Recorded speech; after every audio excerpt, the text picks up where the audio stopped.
yang udah pertama kali kelihatan itu di perbankan ya sepertinya ya, Mmm, mhm. yang masih banyak koleksi oleh asing ya. Ini kan utamanya memang, kita ada di siklus awal pemulihan ekonomi ya, di mana ini, Oke. masih banyak, insentif kebijakan atau kayak kemarin itu kan ada kebijakan DP 0% atau aturan LTV kredit yang direlaksasi ya. Lalu kita Mhm. juga ada di suku bunga yang rendah sehingga ya harapannya adalah, permintaan kredit itu kan akan naik ya, yang otomatis, Oke. diharapkan menguntungkan gitu ya untuk industri perbankan ya. Tapi kita juga ada lihat tadi ada beberapa, logam metal ya seperti MDKA tadi Mhm juga ada mhm. di situ, itu kan juga sektor yang sepertinya digadang-gadang akan, moncer ya tahun ini ya, bisa dibilang Mhm. gitu ya ininya. Kurang lebih sih begitu sih, sebenarnya, ya kalau dibilang pilihan asing itu kadang-kadang ya, logiknya juga mirip-mirip juga dengan kita gitu. Oke. Artinya dia analisis juga gitu ya secara, sektoral yang mana sih sebenarnya lagi prospektif termasuk tadi perbankan kemudian, logam-logam metal gitu. Nah, sebelum kita lanjut lagi ternyata udah banyak banget nih Mas Angga yang masuk pertanyaannya, kita bahas lagi ya supaya nggak numpuk pertanyaannya. Dari para sobat cuan, apa aja yang mau diketahui tentang tema kita kali ini dari @astridewayani, saham perbankan. Nah, kita lagi tadi ngomongin perbankan, salah satu sektor incaran asing, yang seperti apa nih tapi perbankannya yang diincar asing?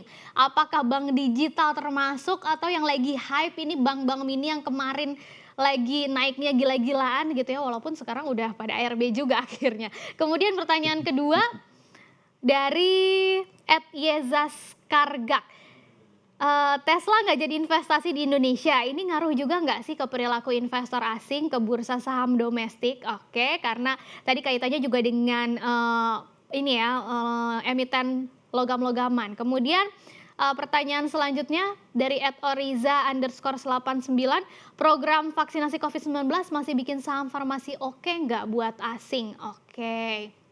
Karena kalau farmasi memang waktu itu tahun 2020 ya, begitu digencarin beritanya tentang vaksin langsung liar banget. Kemudian dari @tama6stop, saham second layer dicari asing juga nggak sih? Karena dari tadi kayaknya kebanyakan yang diomongin tuh saham-saham big caps gitu ya. Nah kalau second layer atau, third liner juga mungkin kira-kira jadi incaran juga nggak? Nah kita bahas satu-satu, ada 4 banyak banget ya dan macam-macam. Yang pertama tadi perbankan nih, perbankannya kayak gimana Mas Angga sebetulnya yang dilihat investor asing?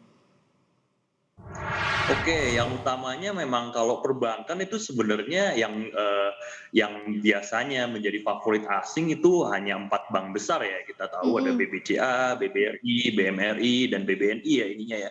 Walaupun tadi mhm, juga dikaitkan dengan, sektor, perbankan digital ya yang lagi hype mhm, ya. Kenapa itu tertarik nggak sih biasanya asing? Kalau kita lihat sih memang, ada ini ya, tertarik atau enggaknya mungkin kalau untuk di luar yang market cap, besar tadi, mungkin mhm, asing itu kalau tertarik masuk ke saham-saham yang perbankan kecil yang katanya mau mhm. dijadikan digital itu mungkin akan lebih sebagai investor strategis ya sifatnya ya. Kayak kemarin Oke. ada isu dari, grupnya Shopee ya dari Singapura Mhm, gitu kan juga mhm. asing ya dinanya.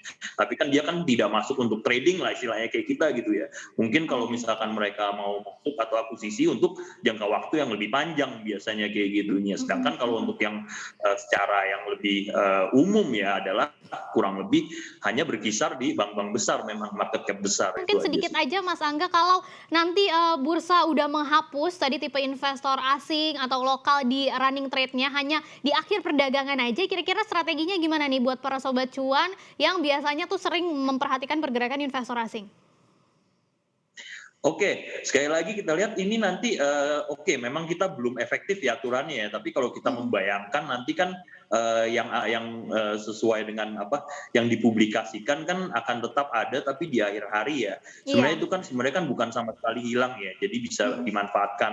Tapi memang kita akuin ini yang akan agak dirugikan adalah sifat-sifatnya adalah trader harian gitu ya, mungkin ya mhm, yang mhm, langsung beli pagi, jual sore gitu ya ini betul. ya, mungkin itu agak sulit.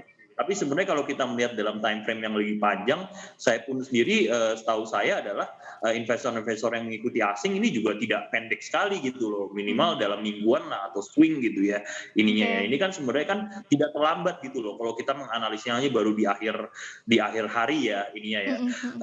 Nah, satu lagi yang mungkin saya pengen pesankan ke sobat-sobat investor ya, yang kita kan semua pengen jadi smart investor ya. Sebenarnya kan Mhm. perubahan aturan ini kita sudah beberapa kali lah ada perubahan aturan, baik dari pertama BI itu melakukan berubah fraksi harga misalkan, atau enggak jam perdagangan bursa pernah dirubah, lalu aturan ARA dan ARB auto reject pernah Betul. dirubah. Ini pada dasarnya kan kita kalau kita mau menjadi smart investor adalah kita tidak terus-terus protes gitu ya, tapi kita Mhm. menyesuaikan atau Mhm. beradaptasi gitu. Saya rasa untuk Oke. investor yang pengen jadi smart investor itu lebih baik gitu kita sesuaikan gitu loh ini kita ya, Jadi harus strategi lebih kita. dewasa ya, lebih dewasa, lebih cepat beradaptasi lagi, dan tadi belum terlambat juga kok kalau misalnya di akhir perdagangan baru ketahuannya. Makasih banyak Mas Jangan Angga. lupa untuk menginstal aplikasi CNBC Indonesia yang tersedia di App Store dan Play Store untuk terus mengikuti perkembangan berita ekonomi dan bisnis terkini.